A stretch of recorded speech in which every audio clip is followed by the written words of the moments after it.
eo mifanaovana ny tantara ny hevitsika emy. Misaotra tompo.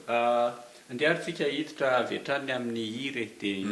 ny hira ao anatin'ny firana FFBM ohatra izay ampiasan'ny hevitsika emy. Misy karazana hira telo ao ary le hira tranainy izay malagasy ny namorona azy, ary ao ary le hira izay iraisana amin'izao tontolo izao nentin'ny misionera teto, ary ao le atao hoe hira fanampiny izay natao taty aoriana. Mba milazalaza kely hoe tompony amin'ireny le hira tranainy izay nataon'ireo kristianina tranainy fahiny, ohatra hoe ny hira inona zao ny zany ao amin'ny firana. Tahaka ny zavatra rehetra eo fandeha ny tantara ny zanak'olombelona mivoatra manaraka ny tantara n'ilay firenena, manaraka ny tantara n'ilay fiangonana. Dia le hira taloha, le hira mainty milaly izay hitantsika ao anatin'ny fiangonana tsy dia manavarana antsika loatra, fa vitsy ihany amin'le hira mainty milaly tena tranainy zany no hira itsika ao anatin'ny fiangonana, tahaka andreny hoe misaoran'ny zanahary reny. Mirerentsika hoe manana hira nahany azy ny fiangonana malagasy ary faly izy rehefa mihira misaoran'ny zanahary. Tsy misy tsy mahay misaoran'ny zanahary rehefa fiangonana protestanta malagasy samy mahay, ary tsy ny fiangonana protestanta ihany fa na ny fiangonana katolika azy dia mihira koa an'izany misaoran'ny zanahary zany. Izany zavatra izany tsy dia zavatra dinganina fotsiny, fa misy koa ny hira tahaka an'ireny fironiny pasteur Abary hoe risakaizan'ny mpanota ohatra, zay le antsointsika hoe feony izay feo gasy, le antsointsika hoe feo zafindrony. Inona le feo zafindrony? Le feo zafindrony feo ara-tsolofa nalaina tamin'ny vazaha ihany ny sasany, fa namboarina ny giadon'le hira anjary mifanentana amin'ny fihetsem-po malagasy. Azotsika anaovana santionany, zany hoe ahoana ny fandehan'ny hira tamin'ny noraisina tamin'ny vazaha, ary ahoana ny fandehan'le hira mampihetsi-po kokoa, satria le hira fihetsem-po, fankalazan'Andriamanitra amin'ny alalan'ny hetsi-po le fanaovana ny hira. Ka izany zavatra izany dia azotsika atao ny mieritreritra ny hoe tahaka le hira amin'izao fotoana izao, le hira ankehitriny zany eo amin'ny hira fanampiny, dia ahitana indray ny endriky ny giadona vaovao. Indraindray mety hisy fifandirana satria angamba mety ilaza ny sasany hoe zany kosa tsy hira mety tsara am-piangonana intsony fa zavatra hafa, ohatra ny hoe le mozika ankehitriny, le mozika vaovao hoe metalika, izay veriny sasany fa tena mozika ny devoly io, resaka metalika io tsy tokony ampidirina anatin'ny fiangonana io resaka metalika io, fa resaka hafa ny tokony ampidirina anatin'ny fiangonana. Fa raha ohatra sika andray ohatra anankiray fotsiny amin'le hira tenatena zany no resahako amin'le hoe andraisan'le hira zafindrony,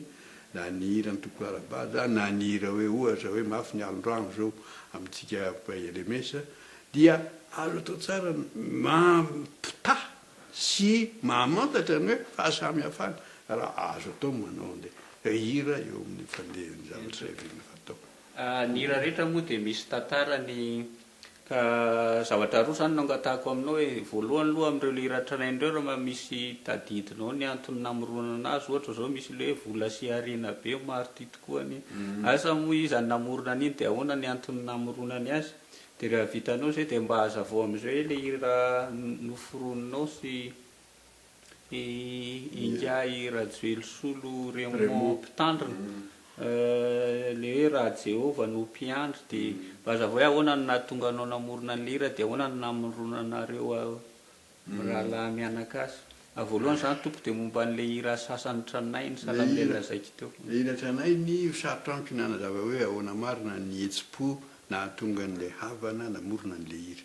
Fa ireny moa efa ny fandovana ka tsy fantatra intsony le tantara hoe ahoana ny nahatonga an'io fa azafady hoe marina ve ohatra za manko ohatranarefy hoe misy le hira hoe vola sy harena be maro ty tokoa anie, dia ny henoko marina ve ny hoe ny olona namorona an'io ny voatendro ambassadeur nefa mpitandrina dia tsy nanaiky izy, dia satria zava-dehibe amin'le asa mpitandrina dia zay ny antony nahatonga azy namorona ny hira. Zay manko natandriko hoe mety marina ve ny zavatra. Mety marina zany, mety marina tahaka ny fahamarinan'le hafa koa. Misy ny anankiray heravon'ny misionera kosa le momba ny hoe ny vatososiny isan-karazany tafiditra anatin'le hira, dia tena olona mpitady trandraka vatosoa tokoa le namana teo amin'ny fandehan'ny fitarany, dia miditra ao anatin'le hira. Ny hira ny tompokola Andrela Ivravelona rainy, hira fironiny eny am-pandehanana manao evangelista eny ambony soavaly, izy mamorona n'ilay feokira sasany na ilay tononkira sasany, zany ao daholo eo amin'ny fandehan'le hira. Saingy isika aloha tsy nandrafitra n'lay tantaraka zegny no tsy hitany ilazana azy fa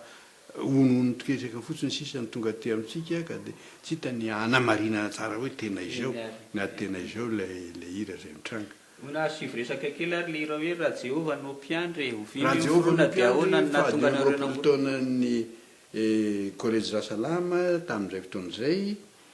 dia zaho moa nanoratra n'ilay salamy fahatelo amby roapolo amina endriky ny poésie malagasy dia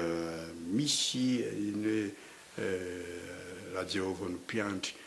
iny rehefa nangatahana raha Joelso satria izy ny tompony andraikitra tamin'ny fiainam-panahy tao amin'ny collège Rasalama tamin'izay fotoan'izay hoe tirise amin'ny rony feony ity raha Jehova no mpiandry ity dia niditra izy nanao ny feony teo amin'ny harmonie izay nananany dia iny tonga hira nataontsika rehetriny ny tonona zany nalainy tamin'ilay salamo izay nosoratako araka ny ribana poésie malagasy ary ny feony dia nataondra Joelso amin'ny firiam-po malagasy arak'izay nahatsiapahany azy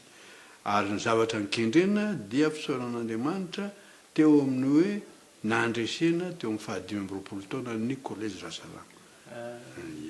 Mazava fa misaotra indrindra tompoko. Fantatray moa fa ianao dia anisan'ny mpitendrika alohan'ny isarana ve tompoko mba hangavinanao hoe mba hitendry piano zay amin'izay hira tianao na inona amin'ny fifaliana hazavaiko tsotsotra fotsiny eo ny fandehan'ilay zavatra zay very